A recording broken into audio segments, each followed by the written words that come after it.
සුබ දවසක් කියලා ආදරෙන් ඔයාලා හැමෝම මගේ YouTube channel එකට පිළිගන්නවා.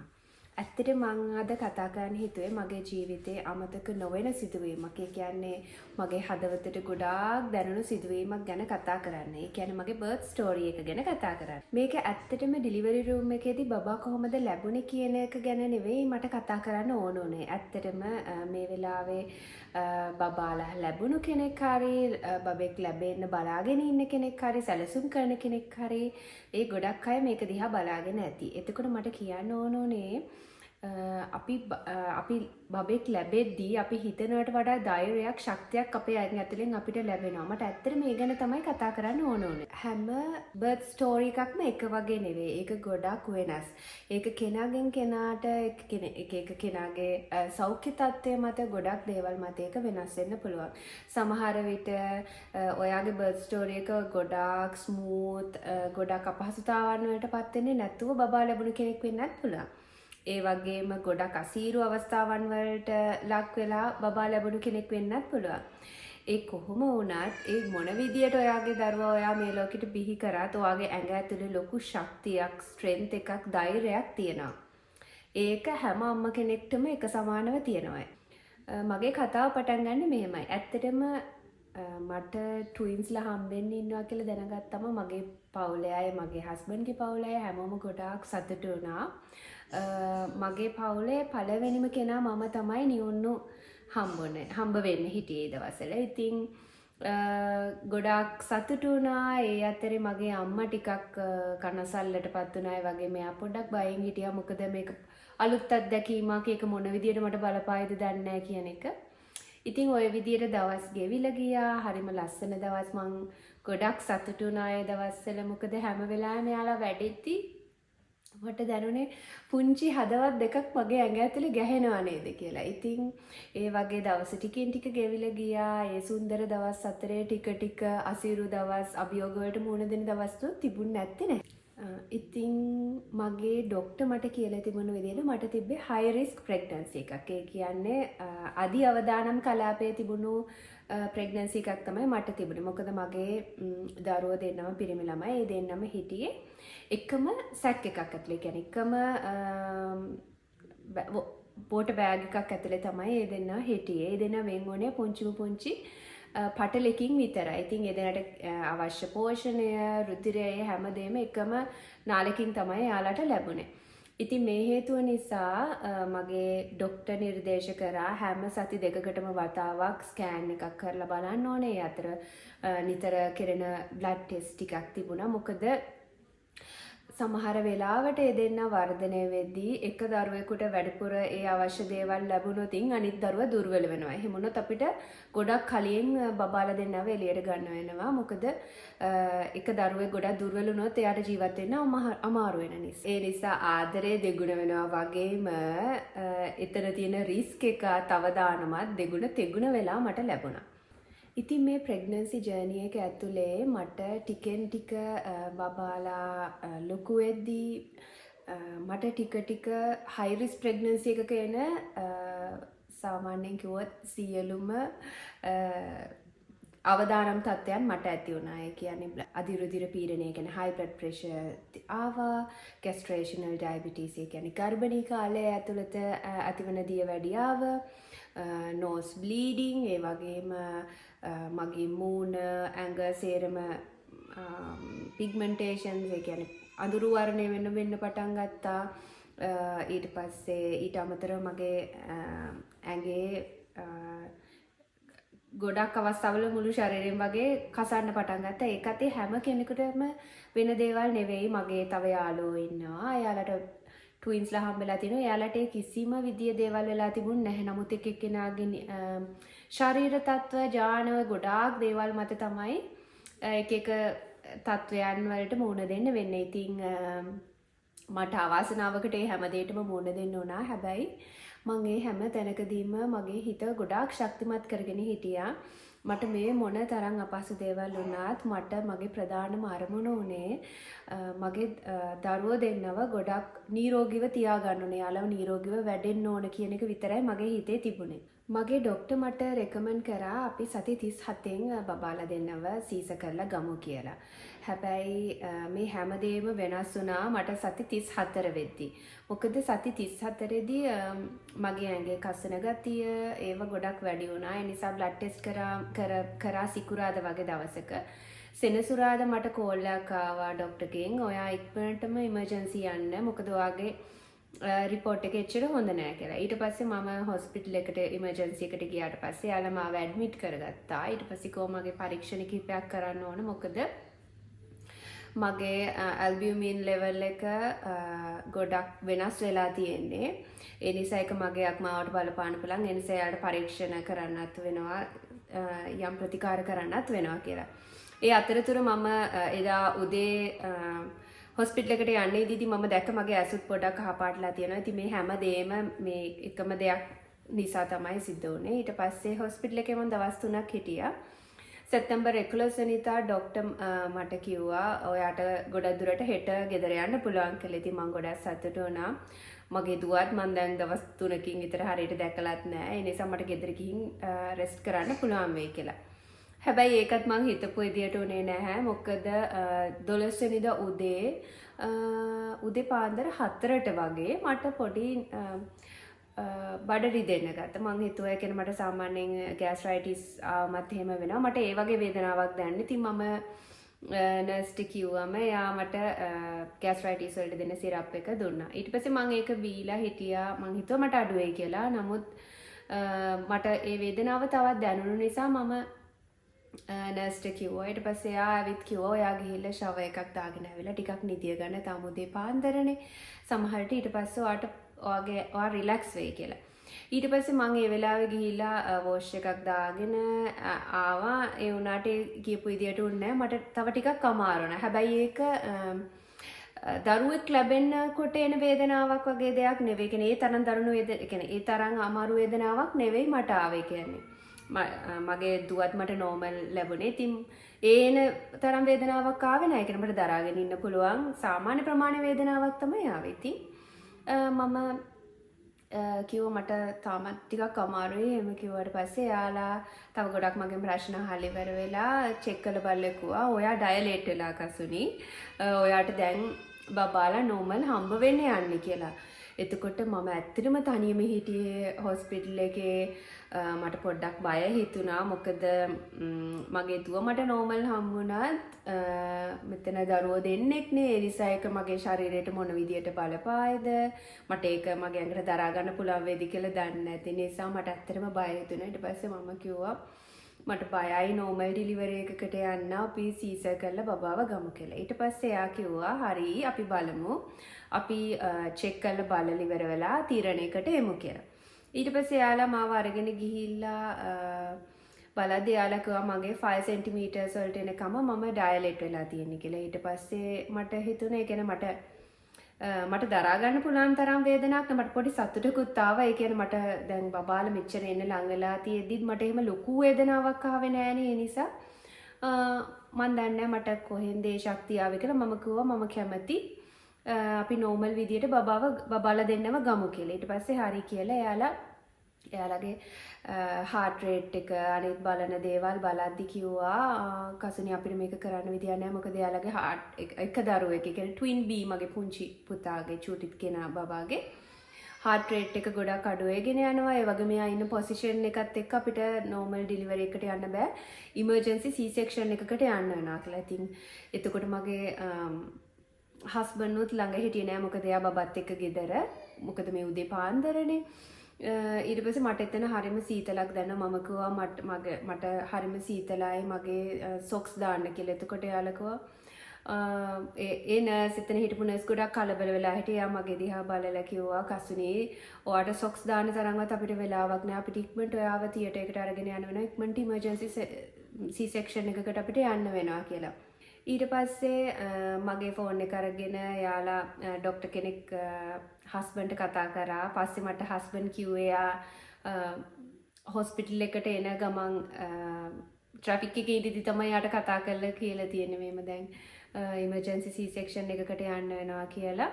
ඊට පස්සේ යාලා මාව තියටර් එකට අරගෙන ගියා. එතන හැමදේම හරිම වේගෙන් උනේ. ඩොක්ටර්ස්ලා මම හිතන්නේ 7ක් විතර හිටියා. එයාට අමතරව තව ස්ටාෆ් එක හිටියා. ගොඩක් අය හිටියා එතන. ඊට පස්සේ යාලා මට ඇනස්තේසියා දීලා මාව හිරිවන්නට පස්සේ C section එක කරන්න පටන් ගත්තා. මට එතනදී සතුටක් තිබුණා. මොකද දැන් මට බබාලා දෙන්නගේ මූණ බලන්න පුළුවන්. එහෙම කියලා. මොකද මං ආපු ගමන ඇතුලේ ගොඩාක් අභියෝග වලට මට මූණ දෙන්න වුණා. මගේ ඇඟට ගොඩාක් අපහසුතාවන් වලට මූණ දෙන්න වුණා. ඉතින් මං ඒවත් එක ගොඩක් බයෙන් හිටියේ. දේවල් එයාලට බලපායද කියලා. ඉතින් ඒ නිසා එයාලා දෙන්නව ගන්නවා කියලා මට සතුටක් ආවා. ඒ වුණාට මට වෙලාවේ ලොකු තනිකමක් දැනෙන. මොකද මගේ ළඟ මගේ කියලා කියන කවුරුත් හිටියේ නෑ. මගේ හස්බන්ඩ් හිටියේ නෑ. වගේම මගේ පවුලේ කෙනෙක් හිටියේ නෑ. මගේ යාළුවෝ කවුරුවත් හිටියේ නෑ. ඉතින් මට කවුරුත් නෑ. මට ලොකු තනිකමක් එතනදී දැනුණා. හැබැයි ඒ වගේම ලොකු ශක්තියක් තිබුණ, ධෛර්යයක් තිබුණා. දැන් මේ මොහොතේ මට මුණ දෙන්න පුළුවන් කියලා මට දැනුණා. ඊට පස්සේ නර්ස් කෙනෙක් ඇවිල්ලා මගේ අතින් අල්ලගෙන කිව්වා ඔයාගේ මේ වෙලාවේ හස්බන්ඩ් නෑනේ. මං ඔයාගේ අතින් අල්ලගෙන ඔයාගේ ළඟින් මේ වෙලාවේ ඉන්නම්. ඔයා කිසිම දෙයකට බය වෙන්න එපා කියලා. ඇත්තටම මම බය වුණේ නෑ. මට ඒ වෙලාවේ සතුටක් එක්ක පුංචි තනිකමක් විතරයි දැනුනේ. ඊට පස්සේ මට හරියටම වෙලාවල් ගැන ලොකු මතකයක් නෑ. මම හිතන්නේ කොහොම වුණත් ගොඩක් ඉක්මනට විනාඩි 5ක් 10ක් වගේ ඇතුළත මගේ ලොකු පුතා කෙයිඩන්ව එයාලා අරගත්තා. එයා හරිම ලස්සනයි, හරිම චබී, ලස්සන රෝස පාට බබෙක්. ඊට පස්සේ මට එයා දැක්කම හරිම සතුටු හිතුණා. ඊට පස්සේ ડોක්ටර් කෙනෙක් එයාව මගේ ළඟින් තියලා මට එයාව පෙන්නුවා. ඊට පස්සේ විනාඩි 1මාරක් 2ක් වගේ ඇතුළත මම බලාගෙන හිටියේ මගේ අනිත් බබාව ගන්නකම්. විනාඩියක් 1මාරක් වගේ ඇතුළත අනිත් කෙනාව ගත්තා. කෙයිලන්. එයා හරිම පුංචි. එයා ඊට වඩා ගොඩක් පුංචි. එයාව ගත්තා. එයාව නම් මගේ ළඟට දුන්නා. එයා කෙලින්ම අරගෙන ගියා. ඊට පස්සේ මම ඒ සුළු මොහොතේ විතරයි මම ඒ දෙන්නව දැක්කේ. ඊට පස්සේ ඒ දෙන්නව ස්පෙෂල් කෙයා නර්සරි එකට අරගෙන ගියා. ඊට පස්සේ මං හිතන්නේ පැයකමාරක් 2ක් වගේ වෙලාවක් ගියා. මොකද මං හිතන්නේ මට මං හිරිවට්ටන්න මට හෙවි ඩෝස් එකක් දෙන්න ඇති. මොකද ඉමර්ජන්සි C section එකක් ගියපු නිසා මම හිතන්නේ මට ඒක හරියට අර ගොඩක් මත් වෙලා නිකන් අමුතු ගතියක් තිබුණේ වෙලාවේ. ඒ නිසා මට මුකුත් එහෙම ලොකු මතකයක් නෑ ඒ ගැන. ඊට පස්සේ මම වෝඩ් එකට එක්කගෙන යද්දි හස්බන්ඩ් ඇවිත් හිටියා. අපි දෙන්නටම සතුටුයි. ඒ අතරේ පුංචි දුකක් තිබුණා. මොකද ජීවිතේ තවත් ගොඩක් වැදගත් මොහොතක් අපි දෙන්නට එකට ඉන්න බැරි වුණා. ගැන අපි දුක් වුණා. ඉතින් අපි හිතුවා දැන් මෙතනින් හැමදේම ඉවරයි. අපිට සතුටින් ගෙදර යන්න පුළුවන්. හැමදේම හොඳින් වුණා. එහෙම කියලා. නමුත් ඇත්තටම එහෙම වුණේ නැහැ. එදා හවස වගේ වෙද්දී මගේ බඩ ටික ලොකු වෙනවා වගේ දැනුණා. ඒ වගේම හස්බන්ඩ් කිව්වා මං පොඩ්ඩක් සුදුමැලි වෙලා වගේ කියලා. ඊට පස්සේ යාලා චෙක්අප්ස් වගේක් කරලා කිව්වා සමහර විට ඇතුලෙන් ඉන්ටර්නල් බ්ලීඩින් එකක් වෙනවාද කියලා දන්නේ නැහැ. අපි හෙට උදේ 10ට CT ස්කෑන් එකක් කරලා බලමු කියලා. ඊට පස්සේ යාලා නිතර ඇවිල්ලා මාව චෙක් කරලා බැලුවා. ඒ දේවල් කරා. නමුත් ඊට පස්සේ දවසේ උදේ 8ට වගේ ඇවිල්ලා ඩොක්ටර් විසිට් එකට ආවට පස්සේ යාලා චෙක් කරලා බලද්දි මගේ ප්‍රෙෂර් ගොඩාක් ලෝ වෙලා තිබ්බා. ඒ කියන්නේ 60යි 40යි වගේ ගානක තිබුණේ. ඒ වගේම මට ඒක කියන්න අමාරුයි. මට නිකන් ඇඟට විවිධ අමාරු ගති, ඒ වගේම ඇඟ පණ නැති ගති, ඒ ගොඩාක් දේවල් දැනුණා.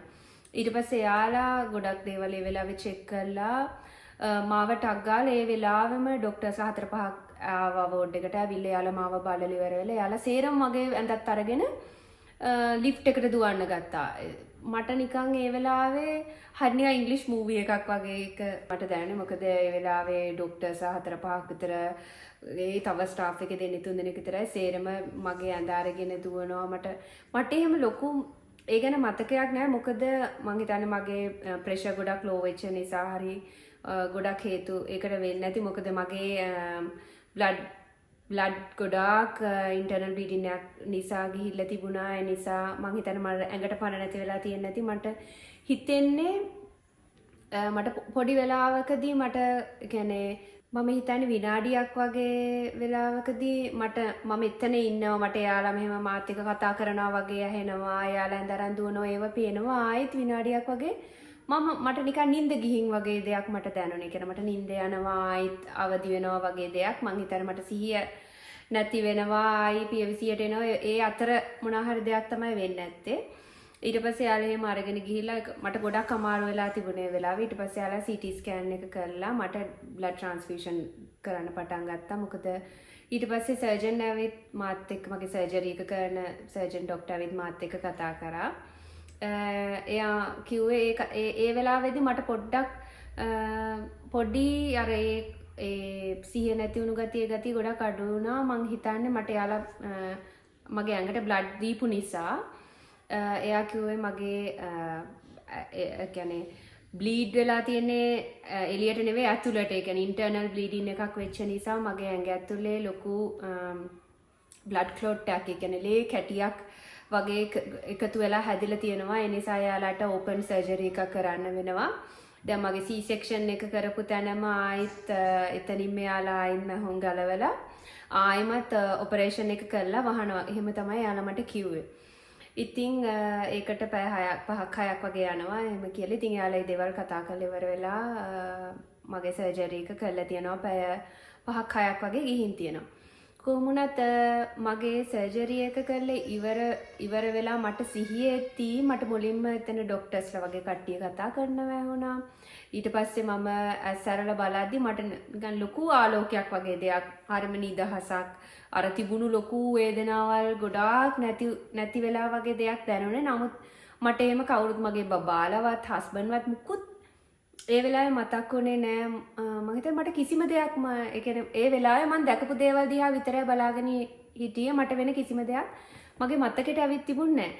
ඒ වෙලාවෙම මට මගේ ළඟ හිටපු එක නර්ස් කෙනෙක් කිව්වා එයාට සිහිය ආවා කියලා. එයාගේ හස්බන්ඩ් ගිහින් කියන්නේ එයා ගොඩාක් වද වෙලා බය වෙලා ඉන්නේ. ඉක්මනට එයාට කියන්නේ එයාගේ වයිෆ්ට සිහිය ආවා කියලා. එතකොට තමයි මට මගේ හස්බන්ඩ්ව මතක් වුණේ. බබාලා මතක් වුණේ. ඊට පස්සේ එයාලා මාව ආයෙමත් රූම් එකට එක්කගෙන යද්දී මේ රූම් එකේ මගේ හස්බන්ඩ් හිටියා. එයා දුවගෙන ඇවිල්ලා මාව හග් කරගත්තා. මට එතන හිතා ගන්න බැහැ මෙච්චර ලොකු දෙයක් වෙලාද කියලා. ඒ කියන්නේ මට ඒ තරම් දේවල් හිතන්නවත් වෙලාවක් තිබුණේ නැහැ. ඊට පස්සේ ඒ වෙලාවේ මට ඒ නර්ස්ම තමයි මට ගොඩාක් උදව් කරේ මගේ හොස්පිටල් එකේ ඉන්න ඒ හැම අවස්ථාවකදීම වගේ. මම ඊට පස්සේ සතියක් එකමාරක් වගේ යනකම් හොස්පිටල් එකේ තමයි හිටියේ. මේ හැම දවසකම විවිධාකාර අය මගේ රූම් එකට ආවා. ඇවිල්ලා මාත් එක්ක කතා කරා. ගොඩාක් ස්කෑන්, එක්ස්රේ, චෙක්අප්ස්, බ්ලඩ් ටෙස්ට් කරා. ඒ අතරතුර පේන් කිලර්ස් බොන්න දුන්නා. ඒ වගේම ඇන්ටිබයොටික්ස් මගේ ඇඟට කියන්නේ ඉන්ජෙක්ට් කරලා දුන්නා. මොකද මට එක ළඟ දවස් දෙකක ලොකු සර්ජරි දෙකක් කරපු නිසා මගේ ඇඟ ගොඩාක් දුර්වල වෙලා තිබුණා. මට ඇඳෙන් බහින්න කියලා අවස්ථාව දුන්නේ නැහැ මුල් දවස්වල. ඉතින් ඒ අතර මට දැනුණු එක දෙයක් තමයි එන ගොඩක් ડોක්ටර්ස්ලා නර්ස්ලා මාත් එක්ක කතා කරද්දී යාලා කිව්වේ කසුනි ඔයා හරිම ධෛර්යවන්ත කෙනෙක්. හරිම ශක්තිමත් කෙනෙක්. අපිට හිතා ගන්න බෑ ඔයා මේ වෙලාවෙදී ගොඩාක් දේවල් ඔයාගේ ජීවිතේට වුණා. නමුත් ඔයා හැම වෙලාවෙම hina වෙලා ඉන්නවා. ඒක හරිම අගය කරන්න ඕන දෙයක් කියලා යාලා කිව්වා. ඉතින් ඇත්තටම මම හිතනවට වඩා කෙනෙක් මගේ ඇඟ ඇතුලේ ඉන්නවා කියලා මම තේරුම් ගත්තේ ඒ අවස්ථාවේ. මොකද මම හැම දෙයකටම මට බය කියන එක මගේ හිතේ තිබුණා. ඒ වෙලාවේ මම කොච්චර hina වෙලා හිටියත් ඒ අවස්ථාවෙත් මගේ හිතේ දුකක් තිබුණා. මොකද මම දවස් 3ක් වගේ වෙනකම් මගේ බබාලා දෙන්නව දැකලා නෑ. මොකද එයාලා ලැබුණු ඒ තප්පර ගානේ මොහොතේ විතරයි. ඊට පස්සේ එයාලව ස්පෙෂල් කෙයා නර්සරි එකට අරගෙන ගියා. ඊට පස්සේ මට හිතා ගන්නවත් බැරි තරම් දේවල් මට වුණා. ඉතින් ඒවත් එක්ක මට බබාලා දෙන්නව බලන්නුනේ නැහැ. ඉතින් ඒකත් එක්ක මම ගොඩක් දුකින් හිටියේ. ඊට පස්සේ ටික ඒ හැමදේම හරි ගියා. බබාලා දෙන්නව මම බැලුවා. එයාලව අතට ගත්තා. ඉතින් ඒක වෙනමම අත්දැකීමක් මගේ ජීවිතේ. මම මෙච්චර දේවල් වුණත් අවසානයේ මම මේ දෙන්න දැක්කට පස්සේ ඒක වචන වලින් කියන්න බෑ. ඒක මම ඒක ගොඩක් අම්මලා ඕන කෙනෙකුට ඒක තේරෙනවා ඇති. ඒක මොන වගේද කියලා. ටිකෙන් ටික මගේ තත්ත්වය යහපත් වුණා. මගේ සෞඛ්‍ය තත්ත්වය හොඳ වුණා. මම බබාලව බලා ගන්න මේ හැමදේම මට කරන්න පුළුවන් වුණා. ඇත්තටම දැන් කියනවා නම් මම කලින් හිටියටත් වඩා නිරෝගීව ඉන්නවා. හොඳ හෙල්දි රූටින් එකක් අනුගමනය කරනවා. ඇත්තටම මට පොඩි දුකකට තියෙන්නේ මගේ කොණ්ඩේ ගැන. මොකද මාස 4ක් වගේ එයාලට මාස 4ක් වගේ යනකම් කොණ්ඩේ තිබුණා. ඊට පස්සේ මං හිතන්නේ ෆීඩින් කරන ඒ දේවල් එක්ක මගේ කොණ්ඩේ යන්න පටන් ගත්තා. මං හිතන්නේ බබාලා දෙන්නෙක් නිසා වෙන්නේ නැති මගේ කොණ්ඩේ ගොඩාක් ගැලවිලා ගියා. මං තාම ඉන්නේ මගේ කොණ්ඩේ හැදෙන process එකේ. ඒ අරෙන් අනිත් physically mentally ඒ දෙකෙන්ම මම දැන් ගොඩාක් ශක්තිමත්. මම හිතන්නේ ජීවිතේ ඉදිරියට එන ඕනම අභියෝගයකට මුහුණ දෙන්න පුළුවන් ශක්තියක් මට ඒකත් එක්ක ලැබුණා කියලා. ඒ අත්දැකීම එක මට ලැබුණා කියලා.